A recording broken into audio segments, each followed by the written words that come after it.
Dari 400 juta ke 702 juta dan ups 54-nya ada indikasi salah transfer. Coba bayangin kamu bangun pagi buka HP cek rekening, tiba-tiba ada transfer masuk 54 juta. Bukan dari giveaway, bukan dari temen yang bayar utang, tapi dari negara. Tapi tunggu, ini bukan mimpi rakyat jelata, ini kejadian nyata tapi yang ngalaminnya anggota DPR. Katanya sih salah transfer. Biasa, namanya juga negara plus 62, bukan salah sistem, bukan salah pengawasan. Salah ya, tapi biasa aja, karena ini bukan kesalahan rakyat, ini kesalahan elit. Oke, kita tarik mundur dulu, apa itu dana reses? Dana reses adalah uang yang dikasih ke anggota DPR buat turun ke daerah pemilihan dapil mereka. Tujuannya, menampung aspirasi rakyat.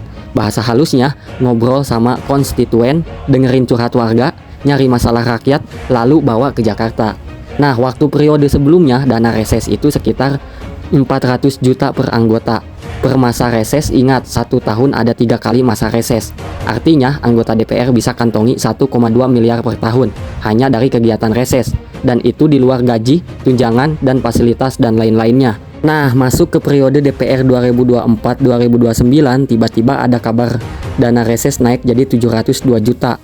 Kenaikan hampir 2 kali lipat. Publik heboh, pertanyaannya cuma satu, kok bisa naik segede itu? Wakil Ketua DPR Sufmi Dasko Ahmad langsung angkat bicara. Katanya dana reses 702 juta itu benar dan sudah disesuaikan karena ada tambahan indeks kegiatan dan jumlah titik kunjungan anggota DPR di dapil. Intinya anggota DPR sekarang lebih banyak titik kunjungan. Ada dana penyesuaian biaya operasional. Semua sudah sesuai ketentuan. Tapi rakyat bertanya lagi, titik kunjungan siapa yang nambah? Kunjungannya kemana? Mana laporannya? Karena selama ini kegiatan reses lebih banyak diliput di Instagram pribadinya, bukan di laporan publik. Dan bahkan ada pengamat yang bilang, anggaran reses ini sulit diawasi karena mekanisme pelaporannya longgar dan nyaris enggak transparan.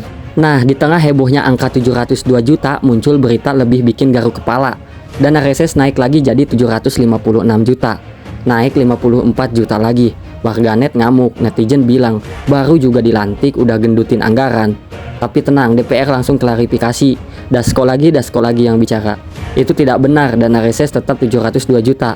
Kalau anggota DPR yang terima 756 juta, itu karena kesalahan transfer dari Setjen. Tapi sudah ditarik balik. Loh, sudah ditransfer 54 juta ke banyak anggota. Dan itu katanya cuma salah teknis. Bayangin, transfer antar bank aja kita bisa cek 3 kali. Ini negara loh, uang rakyat dan puluhan juta nyasar begitu saja. Tapi ya, inilah Indonesia. Kalau rakyat yang salah transfer bisa nangis 3 hari. Tapi kalau pejabat tinggal bilang, sudah kami debit balik. Yang lebih anehnya lagi, Setjen DPR nggak nyebutin siapa saja yang dapat salah transfer itu. Dan gimana proses penarikan kembaliannya. Publik diminta percaya aja tanpa audit, tanpa transparansi, tanpa rasa bersalah. Jadi pertanyaannya, mau sampai kapan kita diem?